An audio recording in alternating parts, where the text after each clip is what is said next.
ഏകീകൃത കുർബാന എറണാകുളം അങ്കമാലി മേജർ അതിരൂപതയിൽ സമ്പൂർണ്ണമായി നടപ്പിലാക്കുവാൻ സഭാ നേതൃത്വം തയ്യാറാകണമെന്ന് എറണാകുളം അങ്കമാലി മേജർ അതിരൂപത വിശ്വാസി കൂട്ടായ്മ വാർത്താസമ്മേളനത്തിൽ ആവശ്യപ്പെട്ടു.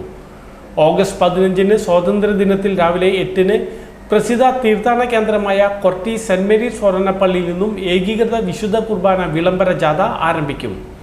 പോൾസൺ കുടിയിരിപ്പിൽ ജാഥ നയിക്കും. Father George Nellissery flag off ചെയ്യും. അതിരൂപതയിലെ വിവിധ ഫൊറോനകളിലൂടെ കടന്നു പോകുന്ന ജാഥയ്ക്ക് വിവിധ ഇടങ്ങളിൽ സ്വീകരണങ്ങൾ നൽകും. സഭ ആസ്ഥാന ദേവാലയമായ എറണാകുളം സെന്റ് മേരീസ് ബസിലിക്ക പള്ളിയിൽ ജാഥ സംഗമിക്കും.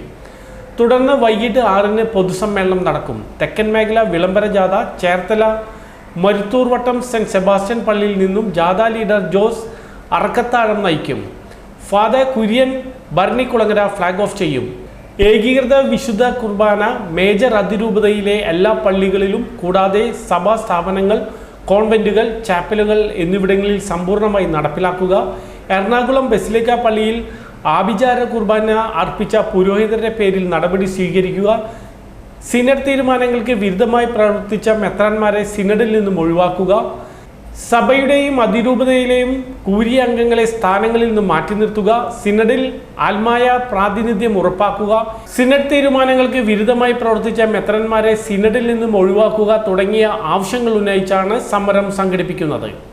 ആത്മായ സമുദായ നേതാക്കളായ doctor MP John, Jose Parekkattil, Shaibi Pappachan, Joseph Ambalathinkal എന്നിവർ പരിപാടികൾ വാർത്താസമ്മേളനത്തിൽ അറിയിച്ചു. ഈ സഭയെയും സിനഡിനെയും മാർപ്പാപ്പയും അംഗീകരിച്ചു നിൽക്കണം. ഇല്ലെങ്കിൽ മണ്ണും ചാരി നിൽക്കുന്നവൻ പെണ്ണും കൊണ്ടുപോയി എന്ന് പറഞ്ഞ മാതിരി ഈ രൂപതയിൽ കുമിഞ്ഞുകൂടുന്ന ഈ സമ്പത്തിനെ മുഴുവൻ അവര് ഹൈജാക്ക് ചെയ്ത് പോകും എന്നുള്ള ഒരു കാര്യം ഞങ്ങൾ ഈ പത്രസമ്മേളനത്തിലൂടെ അസന്നിഗ്ധമായി പറയുകയാണ്. കാരണം ഇപ്പൊ നിങ്ങൾക്കറിയാം, ഇതിന്റെ ആരാധനാക്രമത്തിനെ സംബന്ധിച്ച് പ്രശ്നങ്ങൾ ഉണ്ടെങ്കിൽ പോലും വൈദികരൊന്നും ആധ്യാത്മികതയുടെ പാതയിലല്ല. സമ്പത്ത് വിനിയോഗം ചെയ്യുന്ന കോർപ്പറേറ്റ് മാനേജർമാരെ പോലെ ഇവര് വിശ്വാസികളോട് പെരുമാറുകയാണ്. അത് മാറ്റി എടുക്കേണ്ട സമയമുണ്ട്. ഇതൊരു ശുദ്ധീകരണത്തിന്റെ നാളുകളാണ് ഈ കുർബാന വിഷയം വന്നത്. അതുകൊണ്ട് ഇത് നമുക്ക് പറഞ്ഞു പോകാതെ പറ്റൂല. മൊത്തത്തിൽ സിനഡില് ഒരു പിതാക്കന്മാരിൽ ഒരു അപ്രമാദിത്യം ഈ പറയുന്ന പാമ്പ്ളാനി പിതാവ് കാണിച്ചുകൊണ്ടിരിക്കുകയാണ്. അദ്ദേഹത്തിന്റെ ലക്ഷ്യം ഇത് പിടിച്ചെടുക്കുക എന്നുള്ളതാണ്. അദ്ദേഹം സ്വപ്നം കണ്ടിരുന്ന പദവിയാണ് മേജർ ആർച്ച് ബിഷപ്പ് പദവി. പക്ഷേ അത് നിസ്സാര കാര്യം കൊണ്ട് തള്ളി അവിടെ പോയി. ഇനിയും ഈ പറയുന്ന ഇപ്പൊ തെരഞ്ഞെടുക്കപ്പെട്ടിട്ടുള്ള മേജർ ആർച്ച് ബിഷപ്പ് മാറിയതിനു ശേഷം അദ്ദേഹത്തിന് അവസരം കിട്ടുമെന്നാണ് വിചാരിക്കുന്നത്. ഇതിന്റെ പിന്നിൽ വേറെ കുറെ പിതാക്കന്മാരുണ്ട്. വിശ്വാസികളും ഈ IMT-കാരടക്കമുള്ള അല്ലെങ്കിൽ വിരുദ്ധരായിട്ട് നിൽക്കുന്ന ആളുകളെ വൈദികരൊക്കെ ഈ സഭയോടും സിനഡിനോടും മാർപ്പാപ്പയോടും ചേർന്ന് നിന്ന് ഇങ്ങനെയുള്ള ഒരു സംഭവത്തിന് അവസരം കൊടുക്കരുത്, അത് കണ്ടറിഞ്ഞ് പെരുമാറണം എന്ന് പറയാണ്. തന്നെയുമല്ല, ഈ കുർബാന വിഷയം ഒരു സിമ്പിളായിട്ട് പരിഹരിക്കാവുന്ന കാര്യമാണ്. വളരെ സിമ്പിളായിട്ട് പരിഹരിക്കാവുന്ന കാര്യമാണ്. ആ കാര്യത്തില് നമ്മുടെ ഇതിങ്ങനെ ലാഗ് ചെയ്ത് 2 ചേരികളായി വിശ്വാസികളെ തമ്മിൽ തല്ലിക്കുന്ന ഒരു രീതിയിലേക്ക് മുന്നോട്ട് പോയിക്കൊണ്ടിരിക്കുന്നു.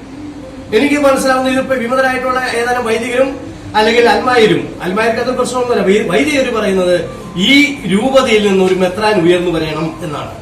ഞങ്ങളെ പറയുന്നത് അത് അങ്ങനെ അത് പരിഹരിക്കണം. ഒരു മെത്രാനെ ഈ രൂപതയിൽ നിന്നും സഭയോടും സിനഡിനോടും മാർപ്പാപ്പയോടൊപ്പം നിൽക്കുന്ന കരുത്തരായിട്ടുള്ള ആളുകള്, നെല്ലിശ്ശേരി അച്ഛനെ പോലെയുള്ള, ആന്റണി പൂതവലിയ അച്ഛനെ പോലെയുള്ള ആളുകൾ ഈ രൂപതയിലുണ്ട്.